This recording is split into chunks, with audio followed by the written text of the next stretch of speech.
the story of Jesus' last few days on earth, including his betrayal, arrest, torture, and death, is one of the central stories of our Christian faith. We often call this story the Passion of Christ. The word passion, when used in that sense, means suffering. The suffering of Jesus, which is to say, the suffering of God, is one of the most central stories of our faith, which is really wild. Think about what it means to describe a higher power like God, divine being, Lord, Savior. The words that come most immediately to mind are words like immense, all-powerful, all-knowing, majestic, glorious, holy, whole. And yet, when God reveals God's self to the world in the person of Jesus, coming to live on the earth as a human being among us, God suffers. God is afraid, lonely, grieved. God is vulnerable. God is betrayed and abandoned and abused. God is misunderstood and mocked. God is thirsty. God is broken. God dies. And perhaps even wilder than the fact that this passion happened is the fact that when Matthew wrote it down, Matthew told it to us in this way, in the way that we just heard, with all these messy and painful details. The Center for Courage and Renewal has this really helpful framework for thinking about how we tell stories, especially our own stories, to each other. They describe categories of ego story and soul story. An ego story is a story that's told for the sake of self-promotion, like when we apply for a job. Ego stories make us look good by focusing on our successes. In my ego story, I'm in charge of my own life, and the things that happen to me have satisfying resolutions. I might leave important details out of my ego story because they don't really serve the message I'm trying to convey about myself.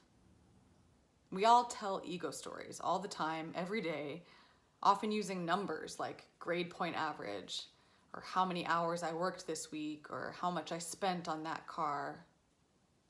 Ego stories come out naturally when someone says, "Tell me about yourself," or "What do you do?" We use them a lot, but they often let us down because ego stories are not the full picture of who we are. Ego stories do not sustain us in time of suffering. A soul story, on the other hand, is the story beneath the story. A soul story is full of twists and turns, shadows and shine.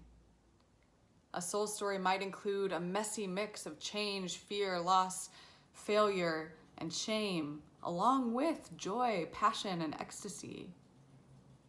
Soul stories are the kinds of stories you might feel like telling through art or poetry or music. They're complicated, and they don't leave out inconvenient truths. Soul stories are the stories we tell the people we love. They're what you might hear from me over a late night beer or tea, or around a campfire, or on a deathbed. There's a thread of truth running through them about who we are when things don't go according to plan. Soul stories are stories we can hold on to in the hardest of times. I'm thinking of times when I've been on the receiving end of one of those soul stories. You know that feeling when the conversation shifts from small talk to like real talk? It is such a gift to me when that happens, because it's easy for me to sort of stay stuck in ego space. But this is the kind of story that makes your heart come alive, makes your hands sort of open like this, and makes you want to just say, "I love you so much," or "Thank you so much for sharing that with me," or "Me too." I don't know about you, but I'm in need of a good soul story right about now. lately on my many Zoom meetings, I've actually been asking to skip over the check-in part of the meeting because I'm tired of just telling the ego version or the sort of shorter, more appropriate for this setting version of a story that's actually more complicated. The answer to the question, how are you doing, for me, is complicated. The ego answer is pretty good, hanging in there. The soul answer is, actually, I'm really scared. I'm scared about myself and other people. I'm scared about things that are happening right now and things that will happen in the future. I'm sad. I'm really worried. I'm tired. I can't believe this is happening. I'm grateful. I'm angry. I'm hopeful. I'm grounded. I'm proud. The gift of the Passion story is that when creation asked God the question, how are you? What are you like? What do you feel? Who are you, really? God did not answer with a clean and simple ego story.